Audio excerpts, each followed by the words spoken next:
바람이 어제 눈이 오면서 불던 바람이 지금도 아주 대단합니다. 숲속에까지 이렇게 바람이 많이 부네요.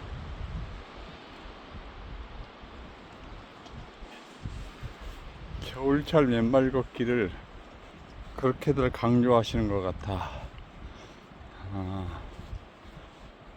오늘은 저도 겨울 맨발 걷기를 한번 시도해 봅니다. 굉장히 발이 시려울 줄 알았는데 생각보다 처음이라 그런가 많이 시리진 않네요. 할만해요. 또 편백숲에서 어제 그 거센 바람에 편백나무 잎들이 이렇게 많이 떨어져 가지고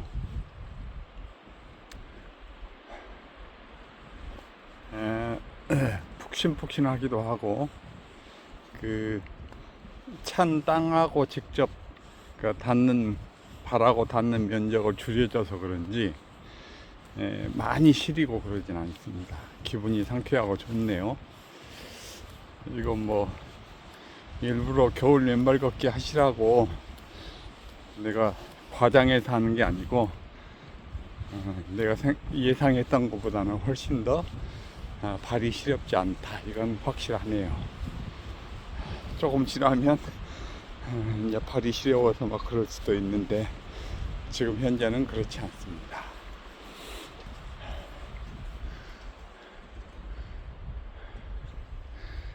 지금 걸은 지 한 15분 정도 됐는데 아직까지는 괜찮아요. 오히려 폰을 들고 있는 손이 시린 것 같아요. 여기는 정남진 장흥 천문과학관 아래에 있는 편백숲입니다.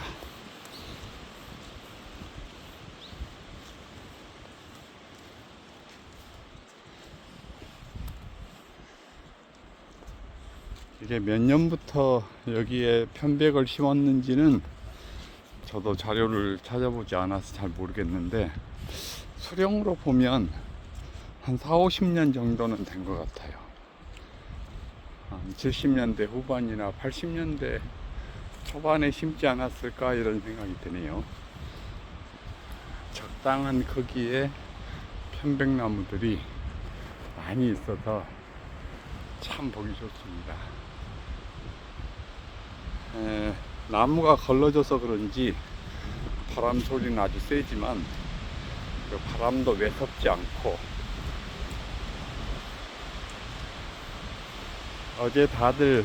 어젯밤에 광주를 비롯해서 여기 장흥도 그렇고, 장흥은 바닥에 쌓이진 않았습니다만 첫눈 소식들을 많이 올려주네요. 여기도 분명히 첫눈이 왔어요. 근데 아마 지열 때문에 다들 녹아버리고, 지금은 바람은 불지만 이렇게 해도 떠 있습니다. 보기 좋다.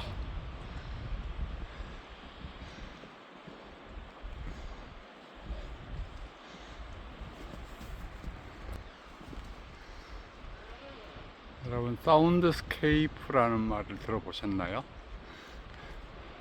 소리로 즐기는 경관? 그 정도로 얘기할 수 있을 것 같은데, 지금 바람 소리,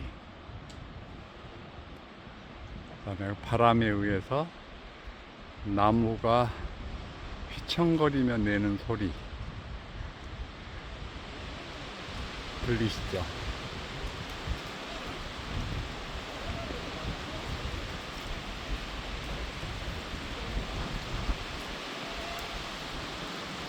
그런데 대부분의 침엽수림이 그렇듯이 여기도 그 산물, 즉 뭐 열매나 그 다음에 썩는 나무 이런 것들이 많지 않아서 그 새소리, 예, 새소리는 잘 들리지 않습니다. 왜냐하면 걔네들도 썩어서 먹을 구멍을 뚫고 벌레를 잡아먹을 나무가 많아야 되고, 또 그 편백은 자기 방어 작용이 강해서 곤충이나 그 버섯, 곰팡이 이런 종류들이 쉽게 들어오기가 힘들어요. 그러다 보니까 그 녀석들을 먹고 사는 새나 그 2차 포식자들이 잘 들어오지 않는 것 같아요. 그래서 상대적으로 이런 바람 소리나 그 흔들리는 소리, 휘청이는 소리, 이런 사운드 스케이프 아니고는 소리가 많이 나지 않습니다. 그리고 침엽소리면은, 침엽수들은 그게 심하죠. 타감작용이라 그래서 자기와 경쟁을 할 만한 다른 식물의 발화를 억제하는 타감 물질들을 여기에 있는 이 편백잎에 포함시켜서 떨어뜨리기 때문에 바닥에서 쉽게 다른 식물의 발화가 일어나지 않아요. 그리고 상록 수림이기 때문에 햇빛이 쉽게 들어오지 않아서 이렇게 하늘이 좀 열려 있는 곳에만 다른 풀들이 좀 자랄 뿐, 나머지에는 그렇게 식물층이 다양하지 않은 편입니다. 이게 편백이나 울창한 소나무 수림에서 볼 수 있는 특징이죠.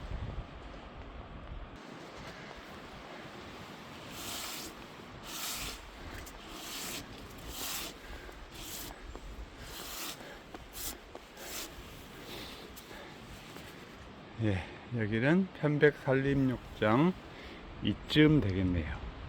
아, 여기네. 여기서 이 길로 쭉 반드시 따라서 맨발 걷기를 계속 해보겠습니다.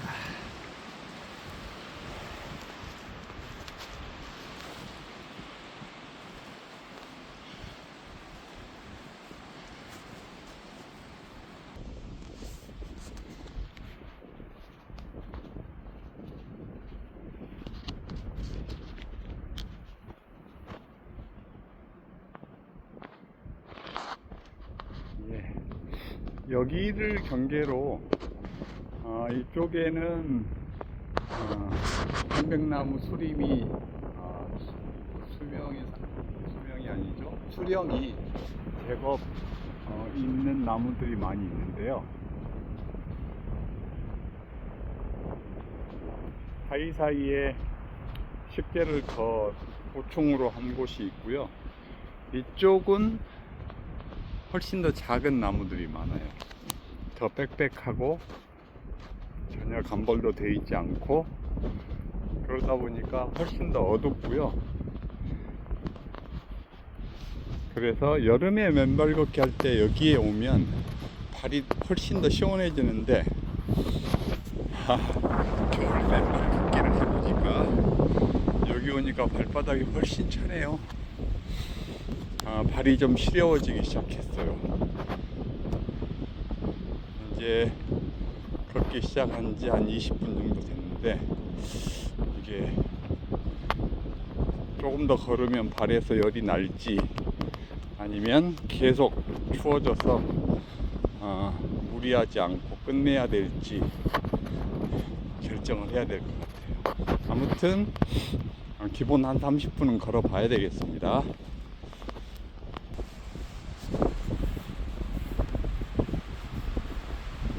맨발로 걸을 수 있는 길의 거의 마지막 막바지에 도달했습니다. 여기는 일시적으로 길이 편백숲 밖으로 나가기 때문에 햇빛이 잘 들어오거든요. 발이 약간 시렵더라도 여기쯤에서 햇빛을 받으면 좋은데, 근데 오늘은 구름 속으로 들어가서 햇빛을 받을 수가 없네요. 일광욕이 어렵고. 자, 여기가 마지막. 다시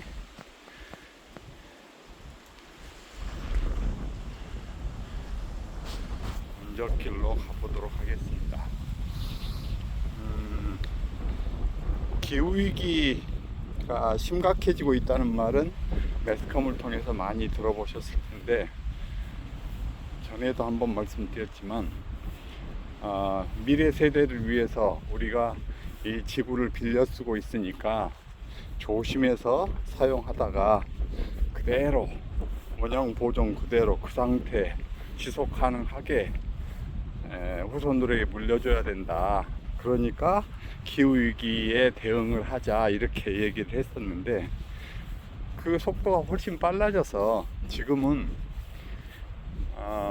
우리 자신을 위해서 조심을 하고 지키고 이산화탄소를 저감하는데 온 힘을 기울여야 될 때가 온 것 같아요. 기후가 확실히 변하고 있다는 건 사실이고요. 1920년도에 일본에 의해서 우리나라 기후대 등온선이라고 하는 게 있거든요.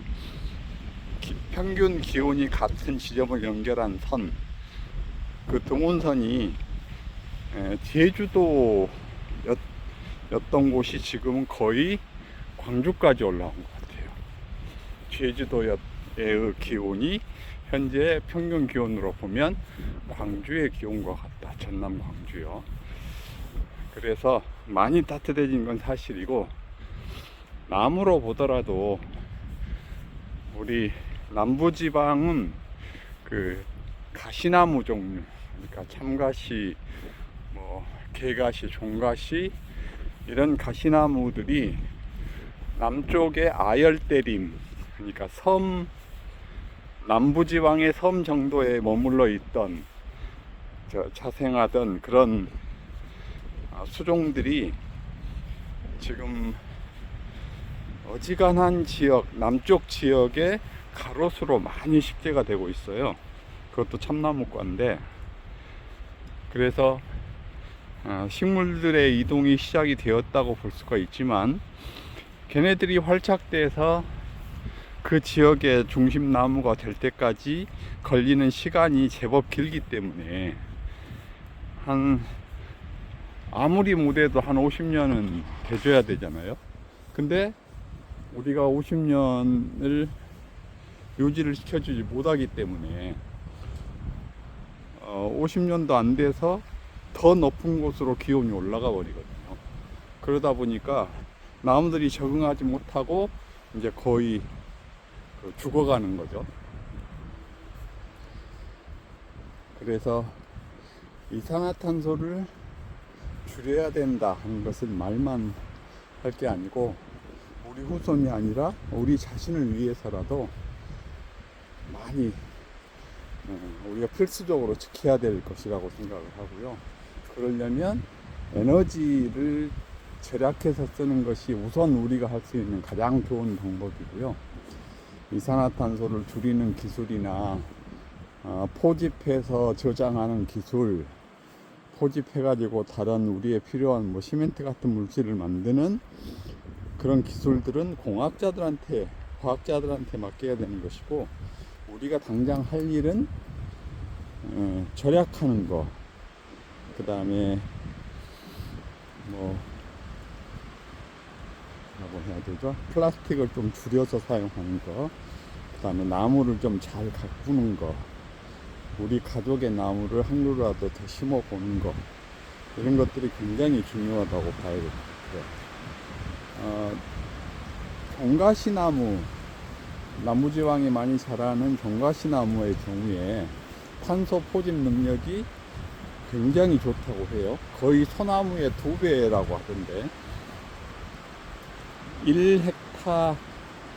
1헥타 정도에서 종가시나무가 흡수하는 1년간 흡수하는 그 이산화탄소 양이 18.13 톤 이산화탄소 톤이라고 하는데, 그 정도라고 해요. 근데 소나무는 9.7밖에 안 돼요. 상수리나무가 16.3 정도. 그래서 그 종가시나무가 그렇게 이산화탄소 흡수하는 능력이 아주 뛰어나다.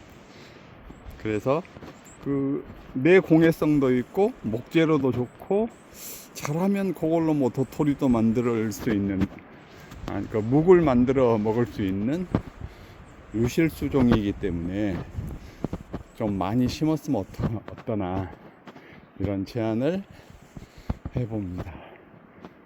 제가 이제 숨이 차서 발 시려운 거는 한참 시렵기 시작하더니 이제 계속 걸으니까 좀 덜한 것 같아요. 물론 여기가 막 눈이 쌓여가지고 얼음이 있을 정도라면 뭐 안 다치기 위해서라도 맨발 걷기를 하는 게 뭐 좋은 현명한 일은 아닌 것 같은데, 이 정도 얼지 않아 있는 정도에서는 충분히 할 만하지 않나 이렇게 생각이 듭니다. 오늘은 정남진 장흥 천문관 아래 편백숲에서 한 30분 정도? 앞으로 한 10분 정도 더 할 예정인데 30분 정도 맨발 걷기를 하면서 느낀 것과 기후위기에 대해서 잠깐 언급을 해 보았습니다. 오늘 감사합니다. 멋있어. 편백숲은 항상 멋있는 것 같아요. 안녕.